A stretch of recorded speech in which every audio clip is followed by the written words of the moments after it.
যিনি বাংলাদেশের গণতন্ত্র পুনরুদ্ধারের জন্য নিজের রক্তে নিজের জীবনকে বিলিয়ে দিয়েছিলেন এই স্বৈরাচার শেখ হাসিনার পতনকে নিশ্চিত করার জন্য। আমরা সেই শহীদ আবু সাঈদকে আমরা সবসময় স্মরণ রাখবো এবং তার পরিবারকে আমরা সবসময় স্মরণ রেখে আমরা আজকে যে শহীদ আবু সাঈদ স্মৃতি আন্তঃজেলা গোল্ড কাপ ফুটবল টুর্নামেন্ট আয়োজন করতে যাচ্ছি, উদ্বোধন করতে যাচ্ছি।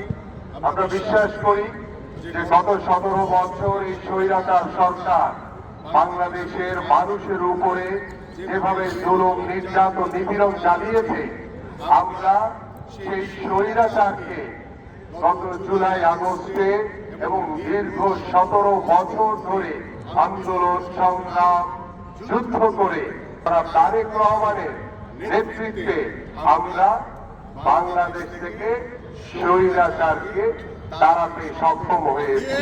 বাংলাদেশ নতুন ভাবে স্বাধীন হয়েছে, বাংলাদেশ স্বৈরাচার মুক্ত হয়েছে। আজকে এই স্বৈরাচার মুক্ত বাংলাদেশে আমরা এভাবে স্বাধীনভাবে কথা বলতে পারছি, স্বাধীনভাবে এই ধরনের খেলাধুলার আয়োজন করতে পারছি। আপনারা সকল অবগত আছেন ক্রিকেট টুর্নামেন্ট বিভাগীয় পর্যায়ে ইতিমধ্যে আমরা শেষ করেছি।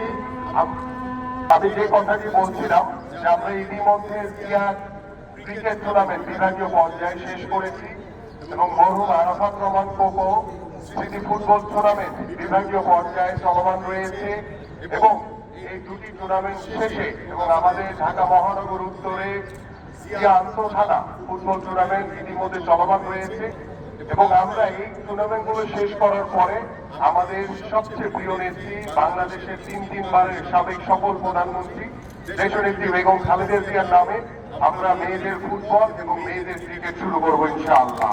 এবং আমি খেলার মাঠে খেলোয়াড় রেডি, রেফারি রেডি, দর্শক রেডি। আমি আর বক্তব্য দীর্ঘায়িত করবো না। আমরা শুধু একটি কথা বলতে চাই যে বিএনপির ভারপ্রাপ্ত চেয়ারম্যান যারা তারেক রহমান যে নির্দেশনা দিয়েছেন যে বাংলাদেশের মানুষকে বা আমাদের বর্তমান প্রজন্ম, তরুণ প্রজন্ম এবং ভবিষ্যৎ প্রজন্মকে সুস্থ জাতি হিসেবে গড়ে তোলার জন্য এবং মাদক মুক্ত বাংলাদেশ গড়ে তোলার জন্য খেলাধুলা হবে অন্যতম একটি মাধ্যম। সেই মাধ্যমে আমরা বাংলাদেশের তৃণমূল পর্যায়ে প্রত্যেকটি অঞ্চলে আমরা খেলাধুলা ছড়িয়ে দিতে চাই এবং খেলাধুলার মাধ্যমে আমরা একটি সুস্থ জাতি এবং একটি মাদক মুক্ত বাংলাদেশ গড়তে চাই। সবাইকে ধন্যবাদ। বাংলাদেশ জিন্দাবাদ, বাংলাদেশ জাতীয়তাবাদী দল বিএনপি জিন্দাবাদ। আজকের এই মোকামতলা প্রেস ক্লাব কর্তৃক আয়োজিত শহীদ আবু সাঈদ স্মৃতি আন্তঃজেলা গোল্ড কাপ ফুটবল টুর্নামেন্টের শুভ উদ্বোধন ঘোষণা করছি।